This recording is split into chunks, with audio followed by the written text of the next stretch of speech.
Morning. Haven't done a walk around clip for a while, so I thought I'd just do a quick one, just a quick walkthrough. I might post another clip with a couple of questions a bit later. Here is the Thai wicking bathtub. It's doing really well. It's a giant Chinese capsicum or pepper, and the Thai basil's doing well in there, and the lemongrass. So that wicking bathtub's working out pretty well. This is the chilies. The bells are starting to come on now, the bell chilies. So they're looking really nice, and the orange are dying off. That's the galangal, ginger and turmeric. They're going into one of the IBC beds, the new ones we're putting up down the back. They're actually looking better than the spice in the spice bed. The pineapples here are doing alright. We might end up with some fruit with them later on in the year, never know. Self-sown strawberry, travelling on alright. These guys, aren't they, the strawberries? We had a 37-degree day last week, and we've had low 30s for the rest of the week. The water's, I just can't keep enough water up to them, unfortunately, so going to have to put some sort of shade cloth up. These are the IBC beds I did the other day. We have two lemon basils, sage, flat leaf parsley, some chives, and some long stemmed Japanese winter onions. So I forgot the name again, but yeah. Hopefully they'll grow all right. They've got a fairly good germination rate so far. There's a couple down in there. We also planted out some, as you can see down in there, some coriander seeds from our plants that have already flowered. And we have the white sweet potato, white flesh sweet potato, and in there's a Hawaiian sunshine purple flesh. When the slips get to about 35-40 centimeters long, they'll be planted into this bed, which is supposed to be a sweet potato bed. But I've got some pumpkin pepita seeds, and they're the hull-less pumpkin seeds. They have no hull on the outside of their seed, so they're really good for males' prostate health. So plant 4 of them in there, and I'll arrange some sort of trellis or wire cage to try and keep the pumpkins and the sweet potatoes all in there. So I'm very impressed with these. Hopefully we'll have another 3 down the back, and I'm giving one to a mate on the weekend and his family. The Amish paste are all but finished. We've got a fair bit of fruit upstairs. I'm going to stew some up, and I'm going to make a bit of a seed saving clip as well. Just a few things on how we've saved the seed around the place. So some will end up being fermented and the like. Some lavender's going in there. This kaffir lime's produced heaps of fruit. Very impressed with that. So, and she's flowering again. The Jerusalem artichokes are flowering. Here's some beautiful flowers. Very thirsty plant though, so it's been interesting. I've had to fill him up, that barrel up, probably once every 3 days, so they're using a lot of water. Over here, the sunflowers, you guys have missed them, unfortunately. Some have already started to head up, and the seeds are starting to form. They got a little bit too tall, so I had to pull this shade cloth back. The only downside with that is these beetroot underneath have been caned on the really hot days. So, but they're forming up nicely as well. We've got a nice one there that's ready for harvest, let's say in the day or so. The ginger, there's a couple of ginger shoots down in there. There's no turmeric shoots as of yet, and a galangal or 4 over there. And we also have a Hale's Best rock melon in here, so that's just growing along the front here. So that's all fun and games. This bed here, I have an undumpulet eggplant. It's an orange and purple one, and a blackjack zucchini. And yeah, he's going to be replacing the so-called Lebanese zucchinis. Actually growing more like a butternut pumpkin in shape, and I think they're a weird sort of freaky hybrid. These are just some onions I've picked for use later on this week. The bay and thyme, and a raspberry going well. Rosemary's doing well. Here we have a black Russian and brandywine peach, surrounded by a little hedge of calendula flowers. So, and at the front there, I don't know if you can make them out, we've got a sowing, just 1 row of beetroot for the next crop. That's a mixture of Golden Grove and Early Wonder. My little neem sprayer. I was out spraying the cucurbits last night for the powdery mildew. It's a Minnesota midget rock melon, again from What's I'm Doing, very happy. Bees comfrey, doing really well. This is our water chestnut bath we set up a while back. It's a hit with the mud wasps, they're loving it. There's one just in there landing. trying to. With this one, what we do is, you can see how it's moist on top here.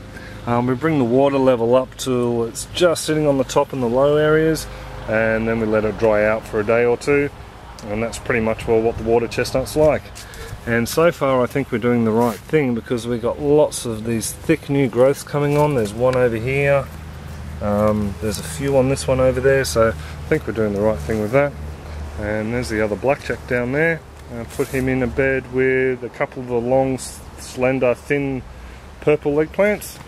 The corn, I found one lonely popcorn from the first sowing, but I went out and bought some more, so they've started to emerge as well in the last 3 or 4 days. There's a couple of gaps, but I'll be sowing them in. Over there is a ginger. It just keeps reoccurring in that bed even after we harvest it. So first year it was over there, second year it was over there, and this year it's popped up here. So a bunch of burpless cucumbers over there.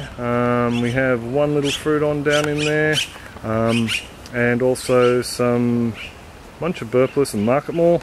And the beans up there are the Madagascar climbing beans, or I think they're lima beans, tropical lima beans, shallots. They're going to be harvested, not harvested, they're pretty much all done for. The leeks in there will be saved, but we'll rip them all out. I've got shallots popping up everywhere at the moment, so it's a bit of a bonus. In here I have 2 white eggplants. I've saved those seeds from the markets. They got planted out on the weekend, so it'll be good to see how they go. Lots of eggplants going in. It's one of 4 capsicum mix we bought at a hardware store. Starting to fruit up, looks like a bit of a banana chili or capsicum. Wapsipinican tomato is doing well, starting to fruit. Awesome cucumbers from Wassama doing here as well. They're the baby white cucumbers. There's 6 of them in that barrel, 6 plants in that barrel, and it's gone Burko. Haven't had any wilt yet, even on the 37-degree day. So I really think these donut barrels are a way to go with these guys. But the only drawback is, I think because they're moist all the time, they may be aiding in the powdery mildew formation on the leaves. Such as mango and kohlrabi are doing alright. They were attacked by a whole host of little baby grasshopper looking things. They got a spray, as you can see by the leaves. Black seeded snake beans are doing alright as well. Couple of capsicums from the 4-pack mixed. Nice little flower that we've had self-sown in the place. These leeks, freaky deaky leeks, beautiful flowers on them. They'll be in a clip soon. Yeah, these leeks throw off little pups everywhere, so over with the first blackjack and the Ndumpulet eggplant, I planted some of the pups. Every time you harvest one, there's at least one little pup that comes up with it. These are the so-called Lebanese zucchinis. They're growing a bit like a butternut, so I don't know if something freaky's happened there, because when you Google Lebanese zucchini, it doesn't look like that. And neither do the ones that the grocer at the market showed me either. So these guys are getting a bit of powdery mildew, and they're getting very close to the cucumbers that I'd really much prefer to eat than zucchini. So that plant there is getting the chop, and this one will get the chop when the other blackjacks come online and start providing. There's a beautiful looking leekscape there. That's just wicked the way the flower stalk grows all windy. Yes, anyway, there's the mangels. Gone crazy. Rainbow chard in between, and we have the lettuce. We're waiting for the last one to go to seed. There's that one over there is just going to seed today, and the last one to go to seed we'll save seed from. So hopefully it'll be the hardiest seed and be able to take the heat more than the rest. And we'll be passing those seeds on if we get enough. Oh, over here, a couple of Rosa Bianca eggplants. Bull's horn capsicum. They're just going. They're the ones bought at a supermarket. I'm just going to keep breeding them over a few generations and see if I can keep them growing true to type. And if I can, well, I've got my own little heirloom seed as far as I'm concerned. I know there's differing ideas on the definition of heirloom. It's just my little carrot marker from the transplant. Show where he is, and that's the last of the mixed capsicum trays we got.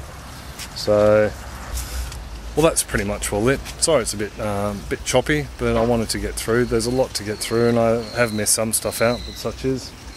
If you have any questions, suggestions, or just comments, leave them below. I'd just like to bit of a shout out to the Aussie seed sharing group on Facebook. Thanks guys, I reckon it's great. We've got to share a bit of seed already, and it's made me more conscious about trying to let some things grow to seed, like the purple Vienna kohlrabi. We've got one left, and I'm hopefully going to do up a bit of a seed saving clip just on a couple of different ways, or how we harvested some seeds. I know it's pretty simple, but some of them it's just a matter of letting them dry and shake, but I thought I'd show you anyway. So that's pretty much all it, and I hope you have a good one. Take it easy.